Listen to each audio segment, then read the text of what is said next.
Hi, and welcome to Talk Straight Bible. I'm your host, Rafina Antonetti. And today, as you can see, our message title is When the Odds Are Against You. And today, I'm just going to be doing a little introduction on this study. So let's get started. Have you ever felt backed into a corner with the odds, when the odds were all stacked against you? In situations like that, Christians often fail to acknowledge an important truth that God may actually be orchestrating their challenging circumstances. And you may think, no way, God protects me from such things. But maybe, just maybe, God is trying to tell us something. And He first needs to get our attention. The truth is that even when things may not be going so well in our lives, we know that all things work together for good to those who love the Lord, to those who are called according to His purpose. And time again, we see this in Scripture, that God can use difficulties to build our faith. It's easy to trust Him when things are going our way, when things are good. However, He often removes comforts and false securities from our lives to remind us that He alone is the source of our strength. So, in this study, we're going to be looking at Gideon. So, who is Gideon? Gideon was a judge and a mighty man of war in Israel. He was the youngest of a poor family from the tribe of Manasseh. God called him to deliver Israel from the oppression of the Mennonites. Gideon's story, you can find that in the book of Judges from chapters 6 through 8. And he was the fifth judge. So what was going on? What was going on with God's people? That God had to call this man? Well, before He called this man, He had called other judges. And we see that when we read the book of Judges. So we're going to start reading. We're going to be in the book of Judges, up and around the book of Judges. But the main chapters is going to be from 6 to 8. But here we see from chapter 6, verse 1 through 6, and the children of Israel did evil in the sight of the Lord, and the Lord delivered them into the hand of Midian 7 years. And the hand of Midian was strong against Israel because the Midianites, because of the Midianites, the children of Israel made themselves dens in the mountains and caves and strongholds. And so it was when Israel had sown that the Midianites came up, and the Amalekites and the children of the east, even they came up against them. And they camped against them and destroyed the increase of the earth until you come to Gaza. And they left no food for Israel, neither sheep, nor ox, nor donkey. For they came up with their livestock and their tents, and they came as locusts for multitude. Both they and their camels were without number, and they entered into the land to destroy it. And Israel was made very poor because of the Midianites. And the children of Israel cried to the Lord. Well. The children of Israel were disobeying God again and being evil. And as we all know, we can do that from time to time. But when the odds are against us, then we cry out to the Lord. We can't just be obedient from the beginning. No. We want to test God. And we must think that God is somewhere far, far away and can't see us. But he's not far. And yes, he can see us. And again, God has to show his people some things about themselves. So he delivers them into the hands of the Midianites. And he delivers them for 7 years. In the Bible, we know that the number 7 is associated with God, perfection, completeness, and wholeness. And you may ask, they were oppressed for 7 years. How can that be complete or perfect or whole? You know what? It's always God's perfect will that that he completes the work he began in us and make us whole and healed and faithful. But there's always a plus side to this. Like all stories in the Bible, there's a joyful end, and that's salvation. The only thing is, there is a requirement to have joy and peace and healing in our lives. And it's very simple. It's obedience. So we see that when it's all over, when Gideon does what God has called him to do, he has a period of a period of quiet for 40 years. And number 40 is trial, chastisement, but it's also new life, new growth, transformation, completion, accomplishment of God's purpose. But in Judges 6:1, it says, the people of Israel did what was evil in the sight of God. So what was this evil thing? So let's start with this. Israel, from the time they came out of Egypt, they were obedient one moment and disobedient the next. And here, it only says that they did evil in the sight of the Lord. So we always need to go back, even as far as Adam and Eve. And we know what they did was evil, but we're not going to go that far today. We're going to start in Judges 2.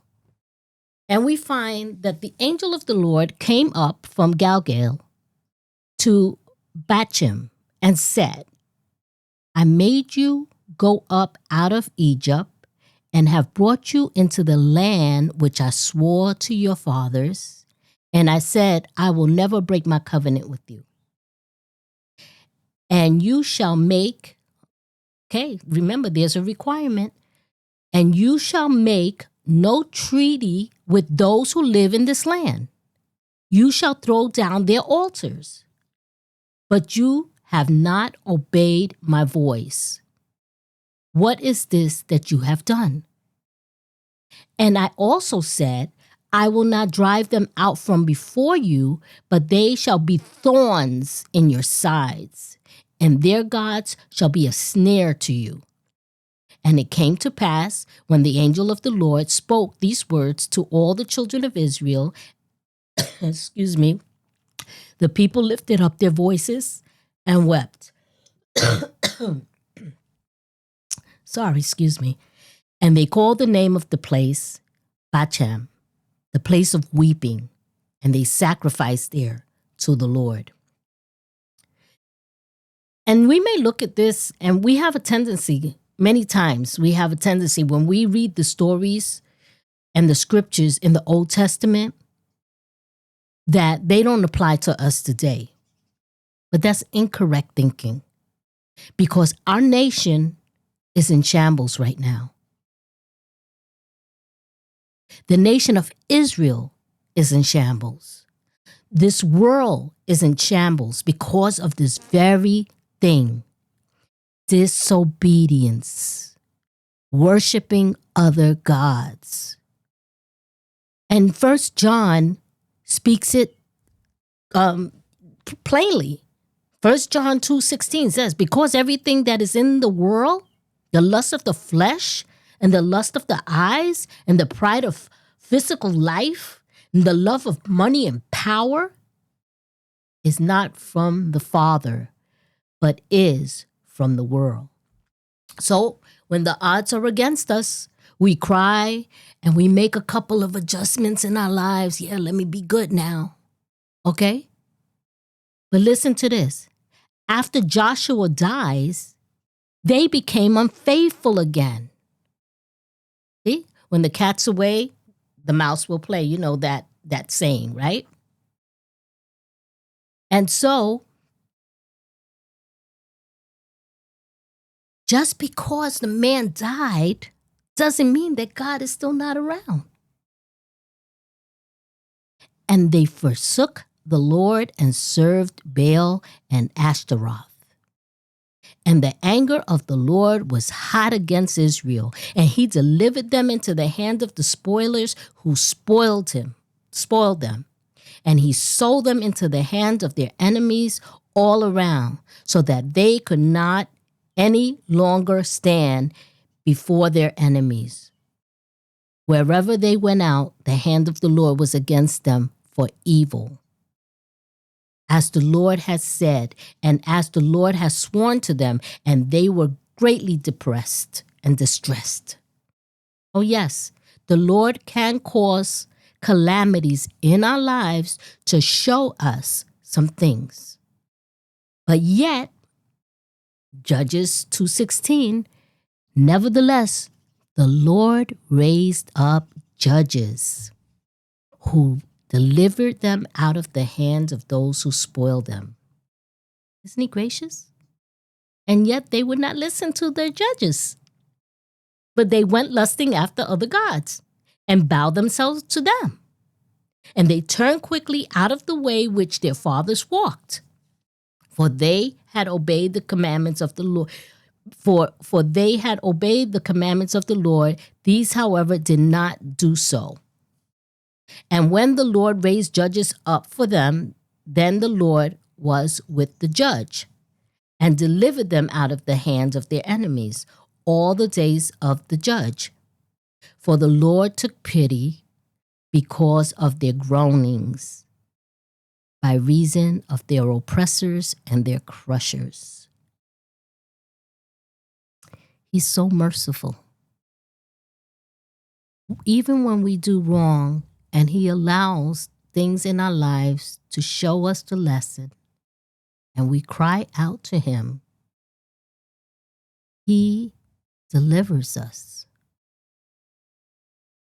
But once again, when that judge died, they went back to their old ways, worshiping other gods, making them their own. So in chapter 3, the Lord wanted to test Israel. And it says, and they were to prove, tested Israel, obedience by them, to know whether they would obey the commands of the Lord, which he commanded their fathers by the hands of Moses. And the children of Israel lived among the Canaanites and the Hittites and the Amorites and the Perizzites and the Hivites and the Jebusites. And what did they do? They took their daughters to be their wives and gave their daughters to their sons and served their gods. And God, still in his mercy, raised up judges. His mercy endures forever. Instead of repenting, they submitted themselves to the enemy's lies and way of life. Is this reaching anybody? Listen to what the Spirit of the Lord is saying, because many times we read these scriptures in the Old Testament and we think it doesn't apply to us today. But they do. Because we can be just like this, because we live in this flesh. It takes hard work to try to live a righteous life, a holy life. And we fail every day, one way or another. But we don't always have to walk in that stream,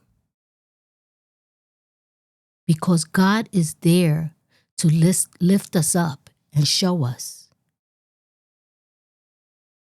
There were 12 judges, and six of them were considered minor judges. That number 12, numbers mean a lot to God.